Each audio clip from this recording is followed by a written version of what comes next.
Northwest Now is supported, in part, by viewers like you. Thank you. In these here modern times, it would be very easy for South King, Pierce, and Thurston counties to become what's called a news desert. But the News Tribune soldiers on in the face of some difficult times. Tonight, we're talking with one of the soldiers, Laura Hautala, the new opinion editor for the News Tribune, next on Northwest Now.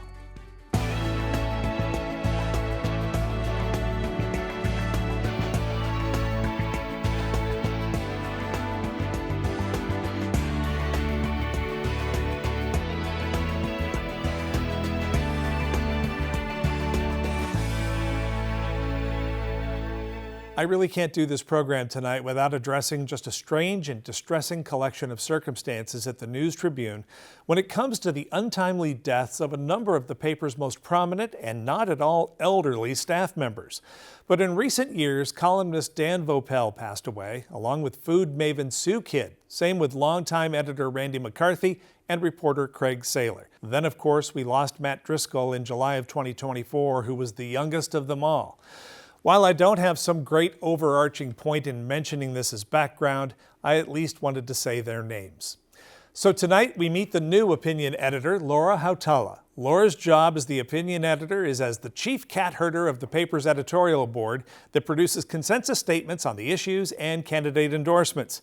She's also the point of contact and moderator for letters to the editor and op-ed pieces. And finally, she's also a columnist who does her own work to produce opinion pieces under her byline. It is a big job, and she's been at it for several months now. Laura, thanks so much for coming to Northwest Now. Great to have a conversation with the new opinion editor at the News Tribune. Big job. Start with a little bit about your bio, how you came up, where you were raised, and maybe I think it's an interesting anecdote, your first contact with the News Tribune. Sure thing. So I was born right here in Tacoma and went to grade school here and even got to tour the News Tribune offices and printing plant on a school trip during elementary school, and had lots of great teachers who taught us about the news and developed an interest there. So eventually I went off to college in Northern California and moved on to focusing on journalism and got my start down there in the Bay Area and was in journalism for quite a while at various jobs before eventually moving back up here to be closer to family. I want to go back to your education. How did you know, when did you zoom in on journalism? I used to give newscasts in front of my family when I was a little kid. For you, when did you say to yourself, you know something, I want to write, I want to be a journalist? Yeah, well, I'd always wanted to be a writer of some kind. And it didn't occur to me to try journalism until I got my first job out of college in social work. I was working at a nonprofit and helping people who were caring for elderly loved ones. And I was telling people some really helpful things, and I wished that I could put it in a place where more people could get that information. And eventually I started thinking that maybe what I wanted to do as a public service was journalism. And so I took it from there. Talk a little bit about your time in Oakland. I actually grew up for a chunk of my youth in Fremont, California, and you make the parallel that the East Bay there, Oakland, is kind of a little bit to San Francisco as Tacoma is to Seattle. Talk a little bit about that and how you tried to connect the dots down there a little bit rhetorically in some of the work you did there. Yeah, so I lived in Oakland for about 15 years, and I did find a lot of commonalities with Tacoma.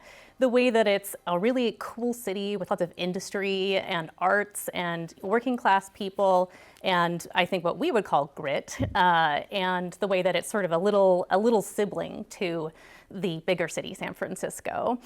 It also kind of has a little bit of a chip on its shoulder about that as well. And I think we in Tacoma here can understand that as well. It's sort of a similar vibe, arts, industry, working class, and kind of living in the shadow, not just of a beautiful mountain, but of a big city up the road. I think the thing that Tacoma has, though, is that maybe, I haven't lived in the Bay Area, worked down there, and I worked in Sacramento for a lot of years too. I haven't been down there in a long time, but I feel Tacoma, we're a little bit of the hidden gem now. We're a little bit of the secret that people don't quite know. I think Tacoma is the place to be in Puget Sound country as opposed to Seattle. Did you have that feeling about Oakland, or is Tacoma maybe a little more unique in that regard? Well, Tacoma is unique in terms of, sort of the beautiful nature and the kind of variety in neighborhoods we have.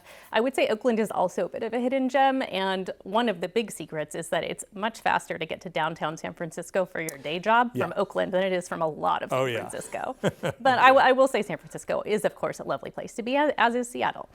Talk a little bit about the period of time that you had between coming back to Tacoma and getting hooked up with the News Tribune. You did some other work. What was that like, and what was some of that experience? Right. So when I moved up here, it was 2020, and there was, a work from home situation everywhere. So I continued my job from San Francisco that I had been working. Oh, okay.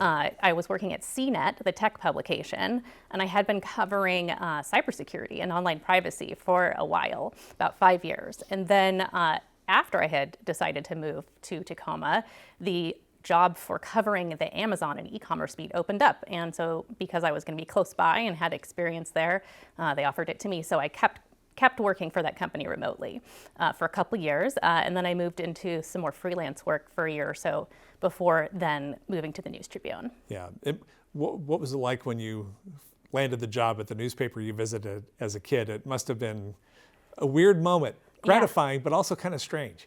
Yeah, it was definitely strange. It was mostly just really exciting. It was, to me, the News Tribune is where I got interested in the news. I started out reading the comics and that sort of thing. And as I got older, got more interested in local news, and it had a kind of larger than life feel to me. And of course, I also had the full, Sunday edition spread out on the table growing up. So it had this real sense of authority for me. And I continued subscribing as an adult too. So I'd been reading for many years, even down in Oakland. So getting the job there was just a really wonderful and humbling experience because, I had so much admiration for all the work they're doing there, and also just the role itself, the way that it has an ability to really serve people in the area was just like such a wonderful opportunity to be offered. Let's talk a little bit about that role. You've got several areas of responsibility that I'm sure back in the day were their own individual jobs, but now you're doing all of them.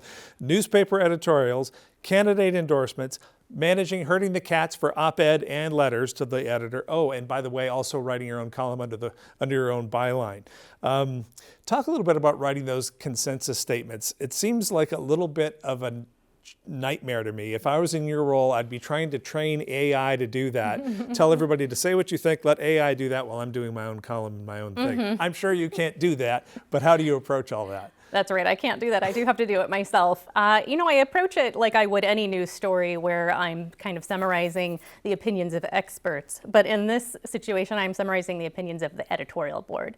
And the good thing is that at this point, we've all had a long discussion about the candidates that we're evaluating, if it's, for example, an endorsement consensus statement. And we do a lengthy interview with the candidates, and then we talk among ourselves. So I do my best to make it reflect the conversation we have about the candidates and why we come down the way we do. And sometimes we don't agree on everything, so it has to capture all of those kind of textures of the conversation. So I'm going to ask you the question. I always try to ask questions for people yelling at the television. I imagine them, because I imagine my parents doing that. Do you have access to any conservative voices there on the old editorial board at the News Tribune when it comes to candidate endorsements? Yeah, so we actually have a pretty wide spread of viewpoints on the editorial board right now. We have somebody from East Pierce County, for example. We have somebody who's in Tacoma but is a former police officer with Tacoma Police Department and is now in the business of police training, law enforcement training, and myself. And we also have civil rights icon and former city manager James Walton, as well as Stephanie Pedersen, who is our president and editor of the newspaper. What's the secret to getting in a letter to the editor? Now, op-ed, those are typically experts and people who are recognized in their field or their area of policy to write an op-ed. So if you've got that credibility, I'm sure you can submit a letter and you'll find a space for it. But for the average guy or the average person who wants to send a letter to the editor, what do they need to make sure they do so that Laura likes them? Well, I will say that the main criteria is length. So, as long as what you're saying isn't completely inappropriate, we want to have a big, wide range of opinions and thoughts from the community. So really, what you have to say is valuable. And the main consideration is that it's hard to keep your thoughts short, especially when you really care about whatever topic is at hand in your local community. So if you can manage that, then go for it. Give it a try. Talk a little bit about separating news and opinion. Then I'm going to talk about combining them as a columnist. But I'm sure you've heard it 100 times. Well, your editorial board, you come out with this statement, then you go in the cover of the news, and the two are definitely, I can read right through it and see the connection. I actually got a little bit sideways with somebody at the News Tribune in the past suggesting, that there is some bleed through there. And my view on that wasn't conspiratorial. Mm-hmm. Some folks have a conspiratorial view of that. Well, certainly they're in cahoots. Mine was no. I've worked in newsrooms, though. I know we all drank at the same bar. We all played on the softball team. There's a culture and a little bit of a club. So I don't approach that so much as it's something intentional that we're doing to try to influence the public. But because we're all kind of cut from the same cloth, we work in the same newsroom, we're doing the same things, it'd almost be natural. So how do you guard against that? How do you keep the Chinese wall between editorial and opinion? How do you approach that, and how are you laying down the law at the News Tribune? That's a really good question, and it's something that people really do wonder about. And I think there's also just sort of for some people, a lack of awareness that there is a difference between opinion and the news side. And I can understand why people, when they're reading my opinion, even though it's very clearly labeled an opinion, would be worried that that's kind of a larger reflection of how everybody at the newspaper feels. Mm-hmm. I will say that, having an opinion is my job. That's the point of it. And for me, I am taking what would have been previously analysis in my work, where as a journalist, you are doing your best to be fair, unbiased, but you are amassing a lot of knowledge. And so you come to conclusions based on that knowledge. Yeah. And then the step forward to opinion is just kind of adding a little bit of and this is what I really think this means. This is what I would be, telling my close friends and family about this if they asked me about it. And I think, it can add something a little bit more interesting and relatable to those topics. But it is important to keep that separate from the news side. Right. And I think what's really important about that is that my coworkers on the news side know what their role is. And they know that they are keeping their bias out of it and that they are trying to be as fair as possible. And the other side of that is that I have to have the autonomy to have my own opinion. Yes. So even if I'm discussing the news, confirming details, checking my impressions with my coworkers, we do talk about the news.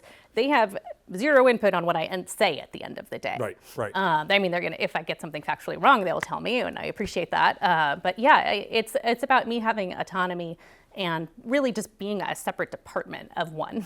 You've gestured at this in your last comment here, but I just want to put a bird on it, to quote Portlandia, one of my favorite shows.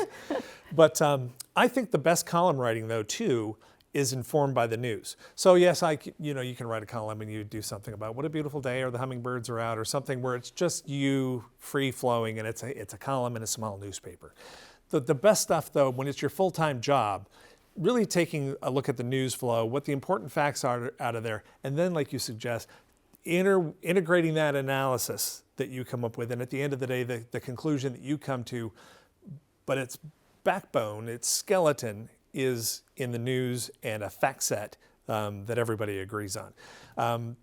You gestured at that in your last your last comment there, but I wanted, for the audience sake, for maybe you to put a point on that and talk a little bit about how you go about writing a column. Do you keep a clip file on all the things that might be relevant? How do you do it?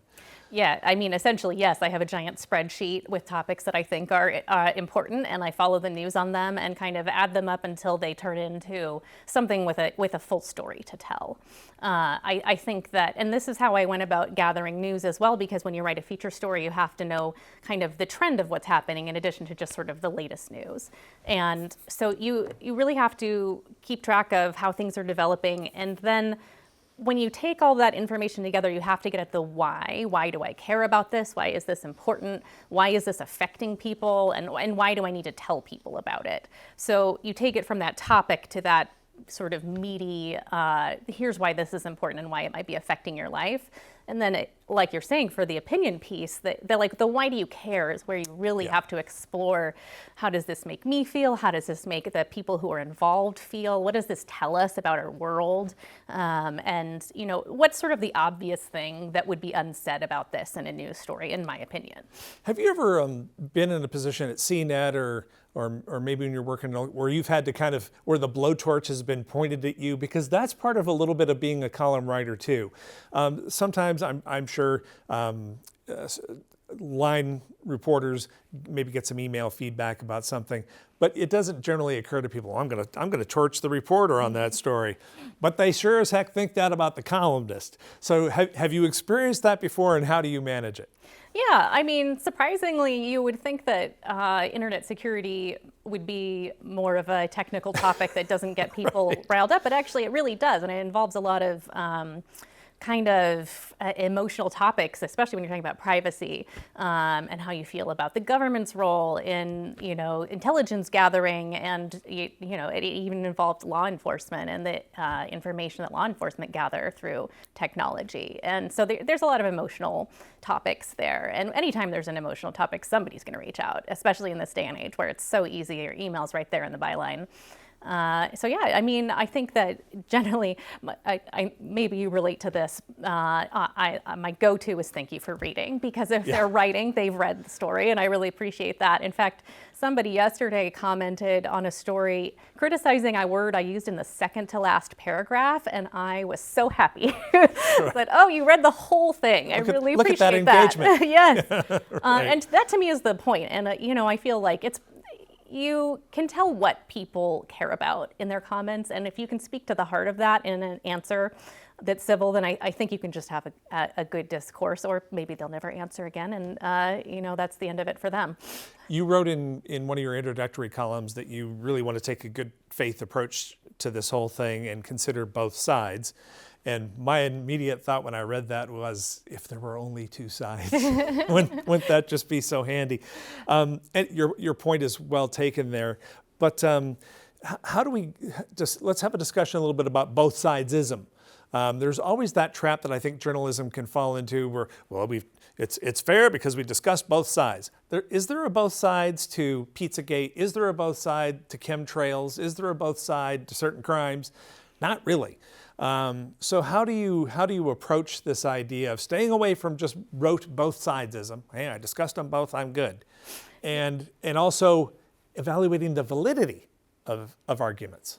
Yeah, I mean, I think that's one of the most important questions for journalists today, is to ask, am I giving two sides equal treatment when I really shouldn't? And I think journalists, because we need to show that we're not being biased and that we're being fair, can lean too hard on that. I talked to both sides and now my job is done. Yeah. But I think that, readers can see through that. Viewers can see through that. People who are consuming news, they are going to say, you didn't address this side of things, or you took that side too seriously. That's not a serious argument. So I don't think it's a service to people who are consuming news to do that. I think it's really important, like you said, to get into the validity of a statement. So if somebody is saying this, you have to also say whether it's been discredited by a number of experts. Yeah. Or if something is new, you have to say why you should be paying attention to it. I've never heard this argument before. Okay, here's somebody really important who's saying it, and you may not have heard it before, but let's pay attention, and it might become more relevant. One of the nice things about being a columnist, though, too, is you also have the power to sort of preempt some of the invalid discussions that might otherwise occur on a blog or on Reddit or somewhere. You can say, I'm not running a column on that because it's ridiculous. Same here. I'm not doing a show on that. Who cares what both sides are? We're not talking about it because I have other more important fish to fry.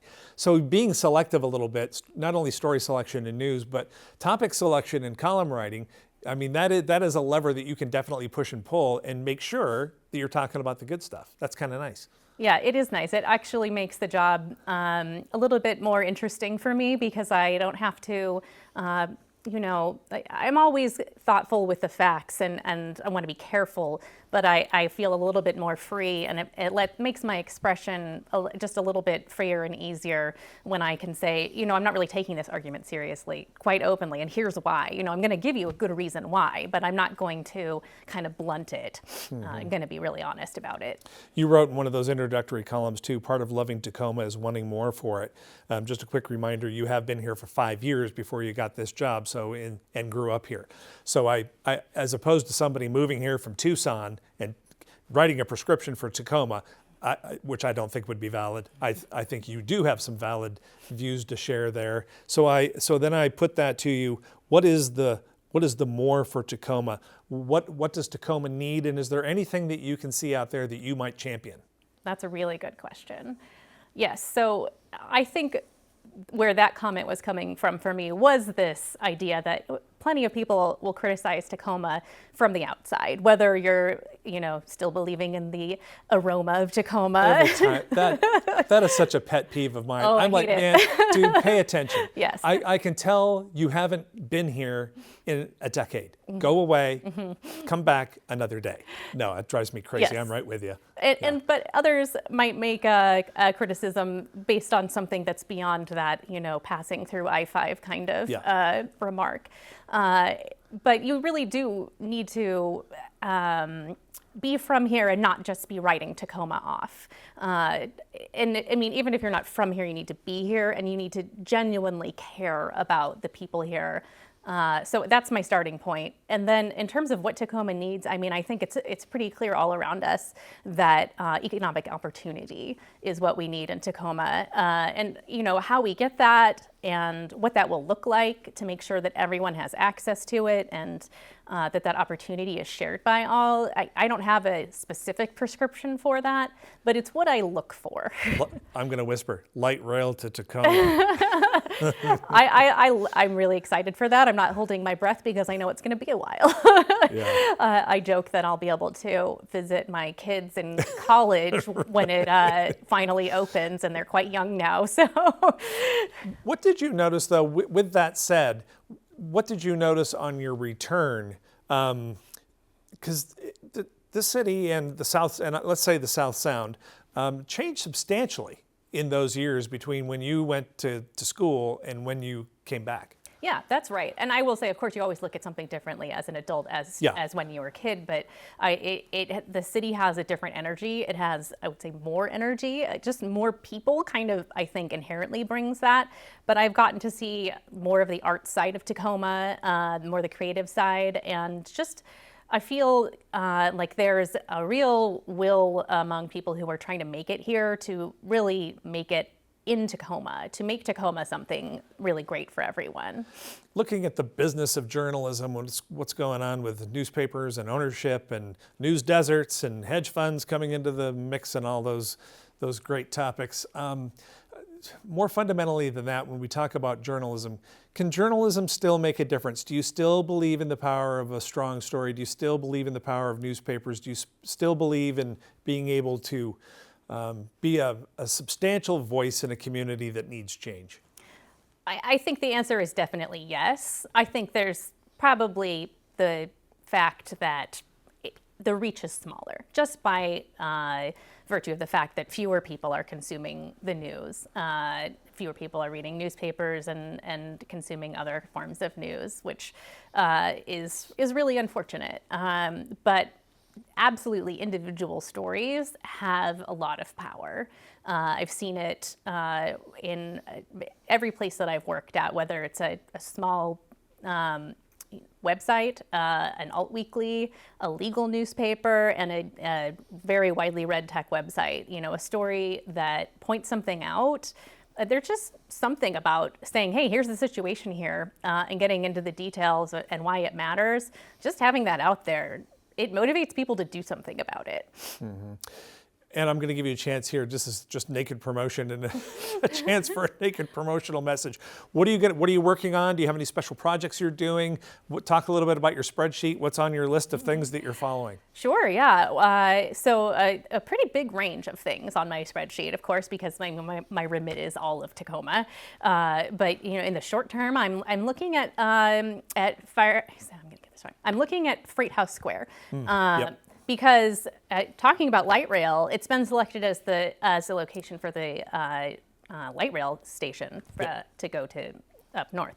And, the condition of Freight House Square until then, has attracted my attention because it could be 10 or more years until that happens. And so here we have this building that, we could be enjoying. And it has a really interesting history, too. It's historically significant. Yes, exactly. Yeah. So there's the question of what happens to it now while it's kind of in limbo. And then the question of what happens to it after it becomes a light rail station. Can we preserve its character? Can it still be a business, like an area where small businesses can do their thing? Start up. Yes, exactly. Yep. And I think there's definitely some loss there to taking out some of what's inside the building, and also the possibility of making it something a little bit revitalized. And I think that that's kind of Tacoma writ large, right? It's just like, what can we do with this wonderful thing that has this historical significance, that's charming, that we love, that we remember from our childhoods, and like, how can we make it into something that's really vital? That's super useful. Yes. Yeah. Great. Well, Laura, thanks so much for coming to Northwest Now. Great discussion. I appreciate you coming. Likewise, thank you for having me. The bottom line tonight, it's nice to hear stories about people who have made the round trip from home to a wider world and then back again. I did it, and Laura did too, and I'm sure her love of Western Washington will shine through in her work, whether you agree with it or not. My thanks to Laura for coming to Northwest Now. I hope this program got you thinking and talking. You can find this program on the web at kbtc.org, stream it through the PBS app, or listen on Spotify and Apple Podcasts. That's going to do it for this edition of Northwest Now. Until next time, I'm Tom Layson. Thanks for watching.